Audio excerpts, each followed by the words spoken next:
আমার নিজের রান্নাঘরে দাঁড়িয়ে শাশুড়ি আম্মা যখন একে একে আমার দামি পোশাকগুলো ছিঁড়ে কুটি কুটি করছিলেন, তখন ওনার চিৎকারে পাশের ঘর থেকে শব্দ পাওয়া যাচ্ছিল। সবকিছু আমার ছেলের, এই বাড়ির ইট বালু থেকে শুরু করে তোর পরনের কাপড় সব আমার রিয়াদ দিয়েছে তোকে। আম্মা, আমার পোশাকে যদি আবার হাত দেন তবে কাল সকালে টের পাবেন এই বাড়ি কিন্তু আমি নরক বানিয়ে ছাড়বো। আমি খুব শান্ত গলায় কথাগুলো বললাম।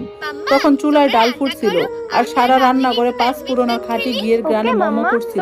শাশুড়ি আম্মা স্তব্ধ হয়ে দাঁড়িয়ে রইলেন। ওনার হাতে তখন আমার আইভরি রঙের দামি জামদানি শাড়ি।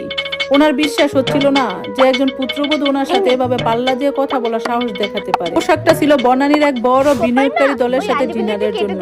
এটা কোনো বিলাসিতা ছিল না, এটা ছিল আমার নিজের ঘাম জড়ানো উপার্জনে কেনা। ধানমন্ডির একটা ছোট গ্যারেজ থেকে দিন রাত এক করে ই-কমার্স কোম্পানি আমি দাঁড় করিয়েছি। সেই তিল তিল পরিশ্রমের ফসল ছিল এই পোশাক। শাশুড়ি আম্মা এক বিষাক্ত হাসি দিয়ে আমার দিকে তাকালেন। ও তো